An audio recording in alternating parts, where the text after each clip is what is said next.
Sean Diddy Combs was convicted on 2 federal charges, each carrying up to 10 years in prison. But now, in a twist maybe no one saw coming, reports say President Donald Trump's team has been in talks with Diddy's lawyers about a possible presidential pardon. Could Trump really set Diddy free? Is this justice, politics, maybe payback?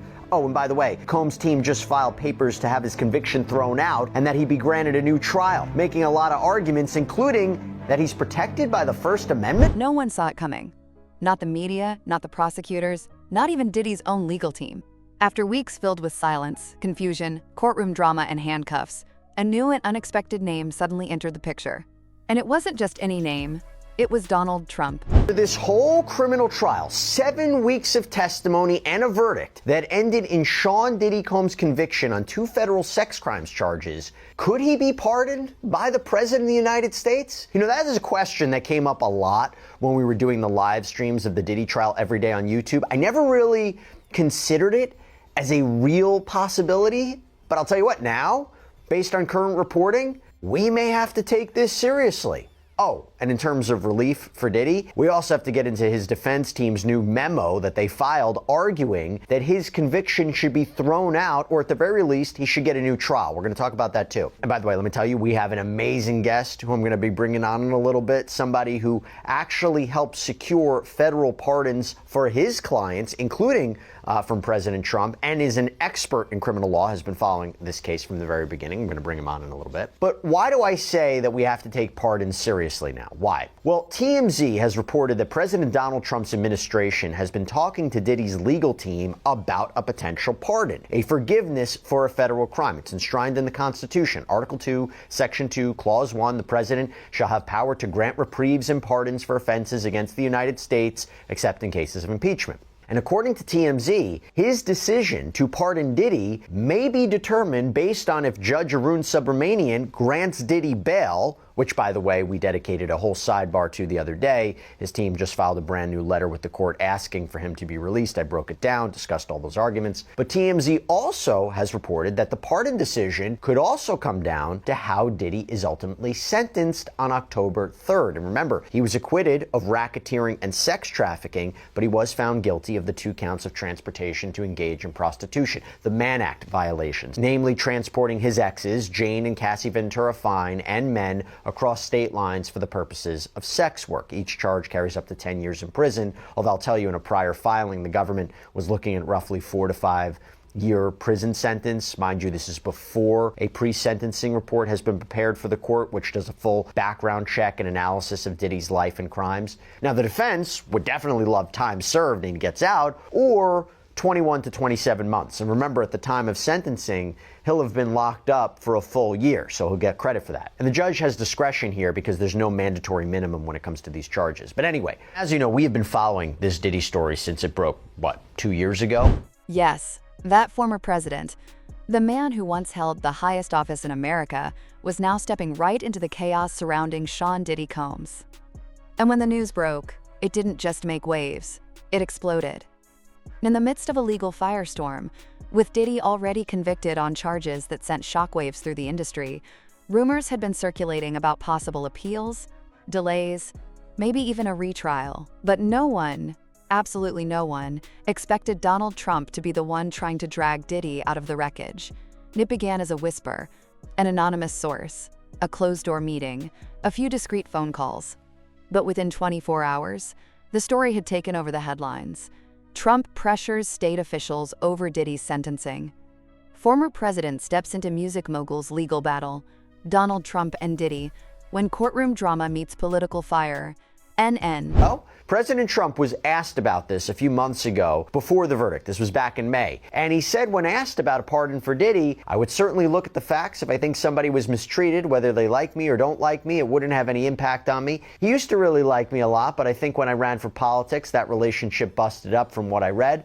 I don't know, he didn't tell me that, but I'd read some little bit nasty statements in the paper all of a sudden. And Diddy had been photographed with Trump over the years. There was some sort of relationship there. President Trump even called him a good friend on a 2012 episode of his TV show The Apprentice. The problem is, some comments Diddy made about Trump in recent years as Diddy really entered the political realm. There's a video where he's speaking to radio host Charlemagne saying, if Trump gets elected, I really do believe in my heart there'll be a race war. In another video on Revolt, he says white men like Trump need to be banished. And by the way, you know who's not letting anyone forget this? Combs' rival 50 Cent.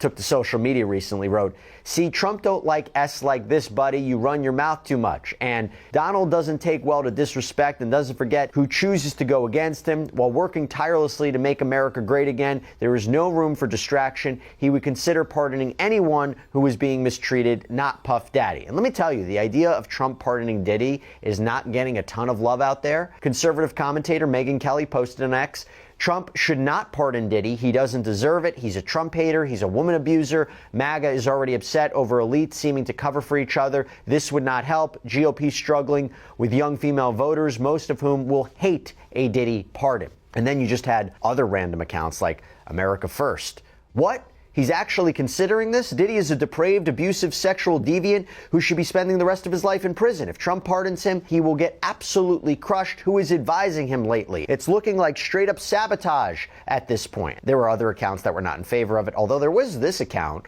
Milo posted on X, Trump has no choice but to pardon Diddy after the government, led by James Comey's daughter Maureen, simply lost interest in Diddy's guilt the moment they secured his tapes incriminating powerful Democrats. The prosecution was a shambles. The trial was a farce. Now, I want to talk about if this is really going to happen, how it would happen. Also, if it really depends on bail and sentencing, then what are we talking about? And I have somebody who not only has been following the Diddy case from the very beginning, not only is a renowned criminal defense attorney, but actually has obtained federal pardons from the president, including from Donald Trump.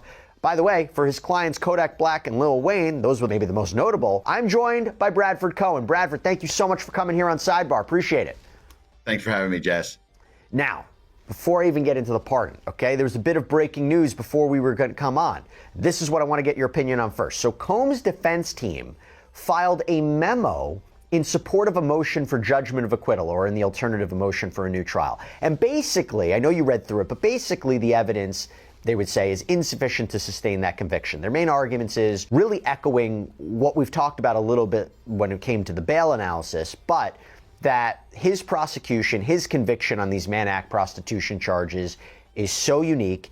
He wasn't profiting off of this business. All consenting adults were involved. The jury didn't find that there was any sex trafficking. They argued this isn't even prostitution per se, it's voyeurism, that the intent wasn't for people to travel for sex for money, but he paid them for their time. Everybody was having a good time. He makes a First Amendment argument that the freak-offs and the hotel nights were performances that were typically videotaped so they could watch them later on. It's just amateur pornography. And then finally makes the argument that he was prejudiced because of all the other evidence that came in to prove RICO or sex trafficking, and would have never came in if he was merely being prosecuted for prostitution, particularly the Intercontinental Hotel footage of him purporting to beat up Cassie Ventura Fine. And he says, at the very least, he needs a new trial. The courtroom was already a circus, but this took things to a whole new level. At first, people thought it was a hoax. Then came the statement, directly from Trump's camp. Public, bold, unapologetically defiant, and Sean Combs has been a powerful voice in music, business, and culture. He deserves fair treatment, not political persecution. I am monitoring this case closely. And just like that, the trial turned into a high-stakes power struggle. What was once a quiet courtroom reckoning exploded into a headline-grabbing spectacle with global attention. Inside, reactions were explosive: shock, anger, disbelief. Prosecutors were livid. Advocates for the victim were left speechless. Even the judge called a brief halt to address what was described as outside interference. NBUT, the impact had already landed. The real question was no longer just how long Diddy would serve, but whether he'd serve at all.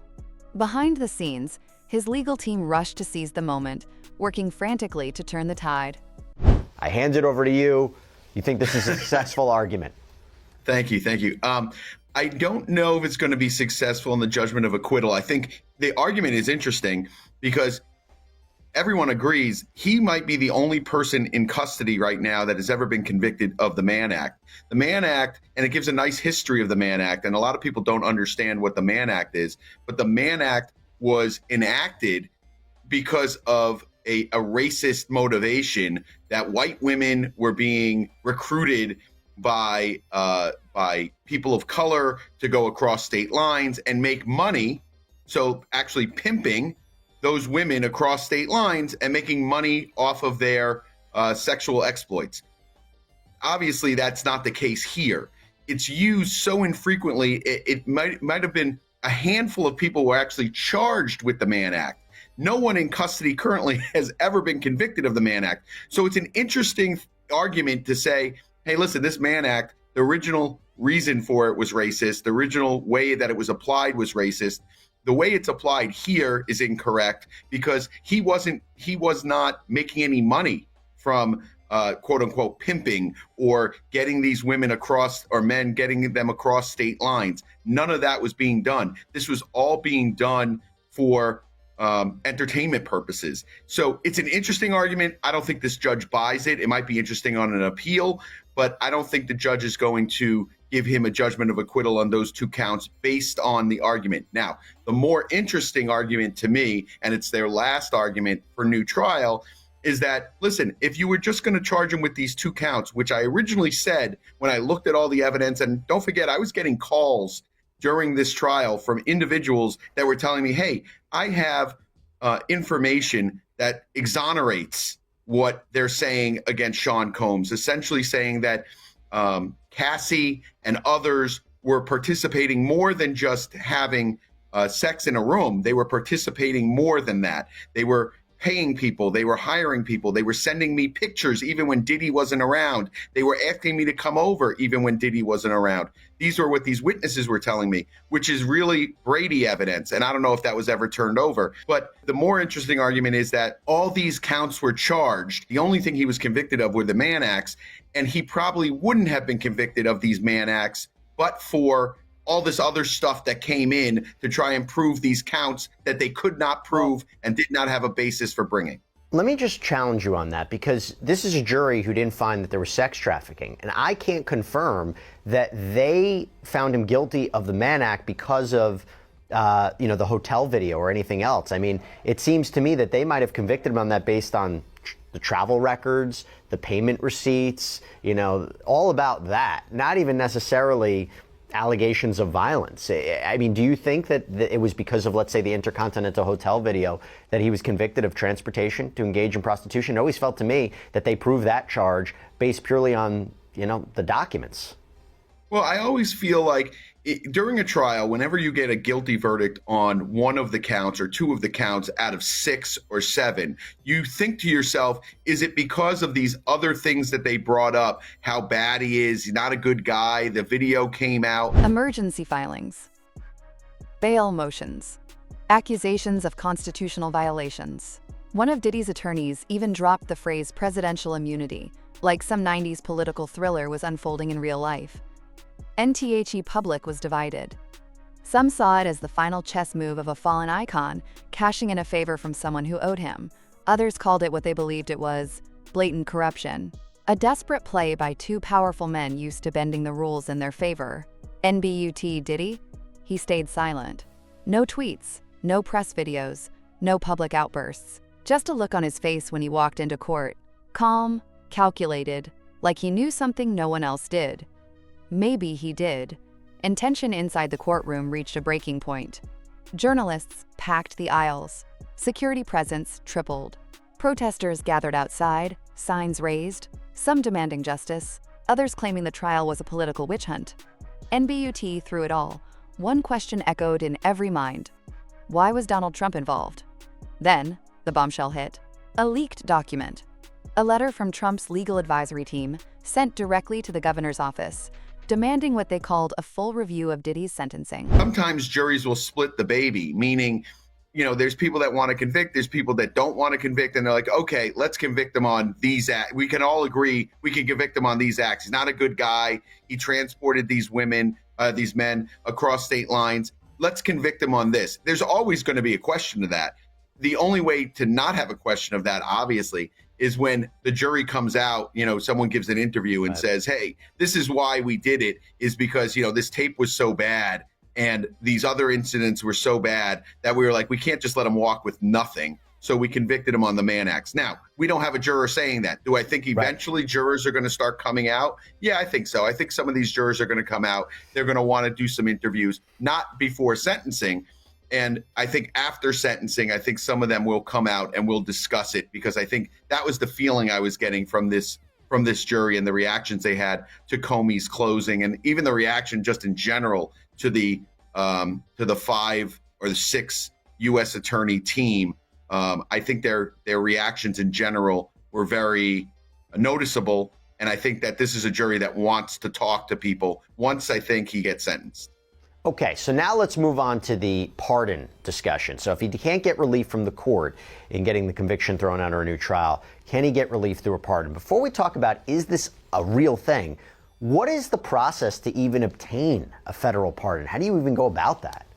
Sure. So it's a pardon or a commutation. If someone is actually in custody, they could also get a commutation, which does not wipe the crime off your record. It just allows you to get out of jail. So he has that option to give him a commutation. If he gets sentenced, he can also give him a commutation.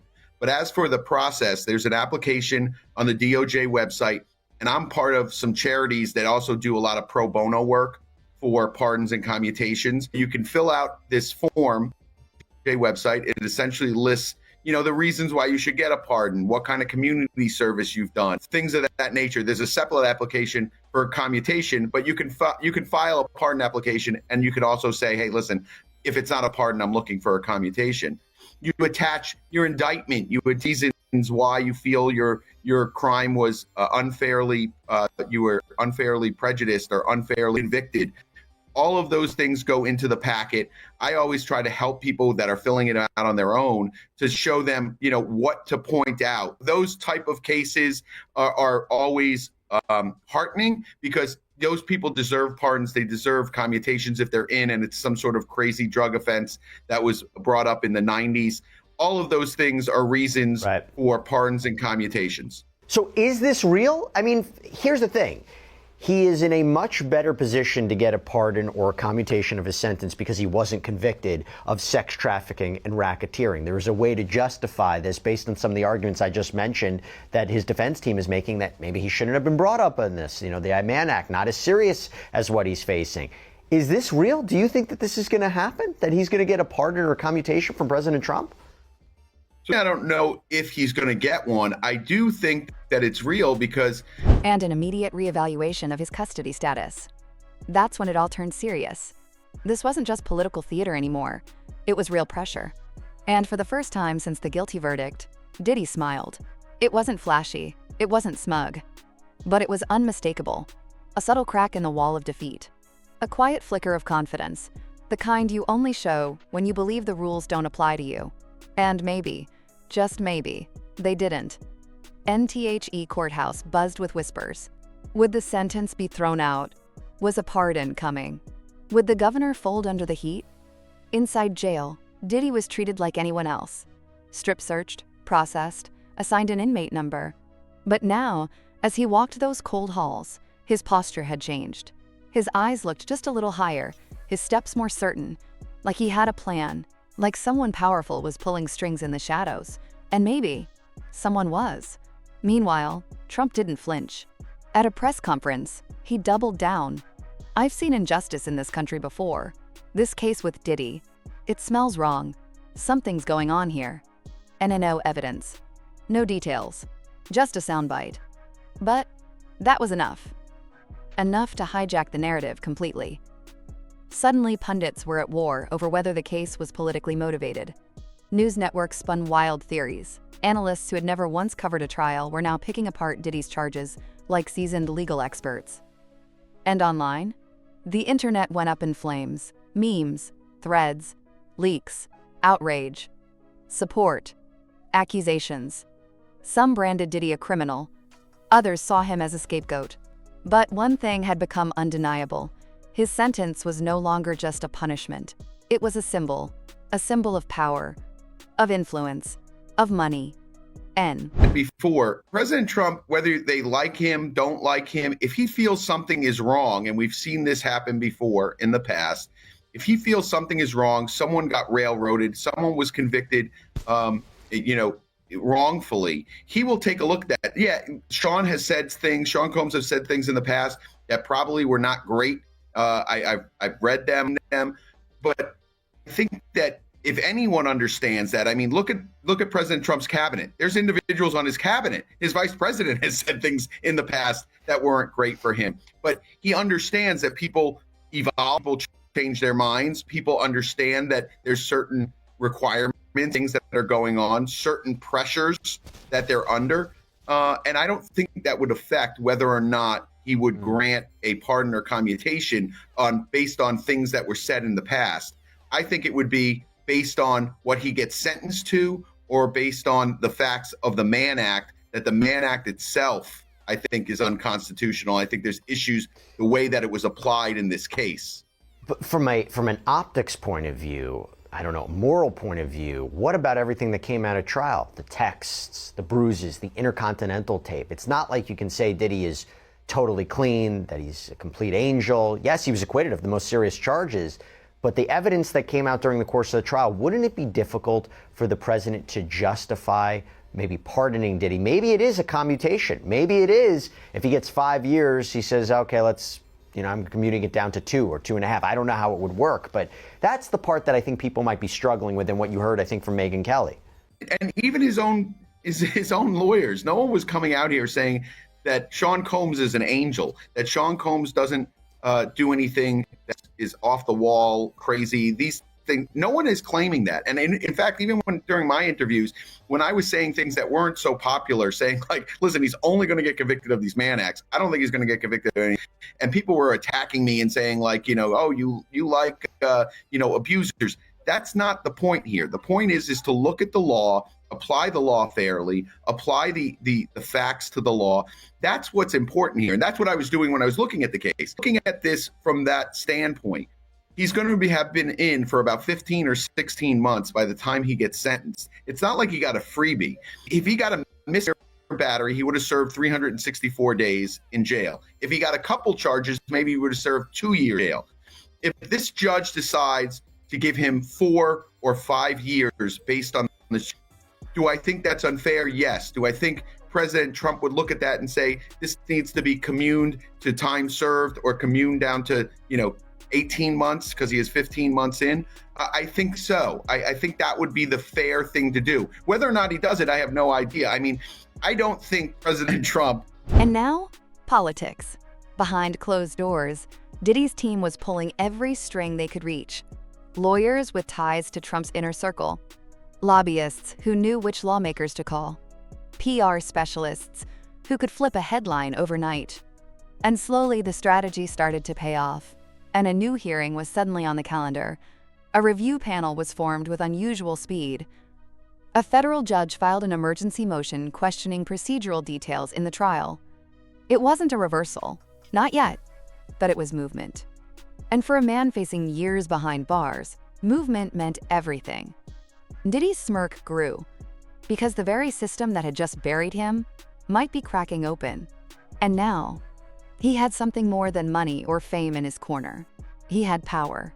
The kind that doesn't just influence people, it bends the narrative. NHE sat down slowly, leaned toward his lawyer, whispered something and smirked again. NTHE judge cleared their throat. The proceedings began. And right away, the energy shifted. And Diddy's legal team didn't ask for leniency. They demanded a review. They didn't deny guilt. They questioned the system, pointing to procedural flaws, media interference, and political bias. Suddenly, the story flipped. Diddy wasn't painted as a criminal, but as a target. And at the heart of that shift, Trump's backing. His statement was read aloud in court. His public support became evidence of perceived injustice. Diddy's team leaned hard into it. This wasn't just about one man, they said. It was about a broken system tainted by bias and media pressure. NTHE prosecution didn't hold back. This man isn't a victim, they snapped.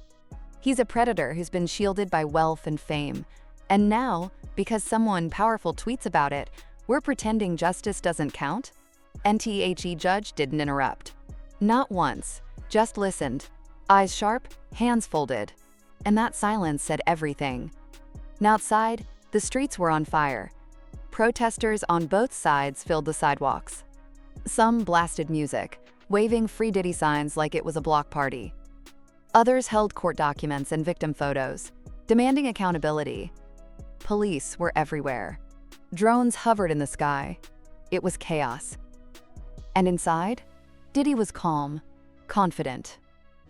His fingers tapped the table like he was already planning the next drop, the next stage, the next comeback. Because for him, this wasn't the end, it was just a delay. And in the world of celebrity power plays, delays aren't setbacks. Their strategy, NTHE review panel requested more documents. The governor's office released a cautious statement. We are aware of the correspondence and are monitoring the situation closely. It wasn't a promise, but it wasn't a no. It was a maybe. And for someone like Diddy, maybe was enough, because maybe sparks hope, maybe fuels headlines, maybe makes the impossible seem just within reach. Trump kept the pressure on. Interview after interview, post after post. This is a witch hunt, he declared. This is what happens when the wrong people get power. Diddy's been railroaded. Whether you believed him or not didn't matter. The noise was loud enough to shape reality. And for Diddy, an artist who built his empire by controlling the spotlight and owning the narrative, this was familiar ground. NHE was back in his element. And the countdown to his next move had already begun.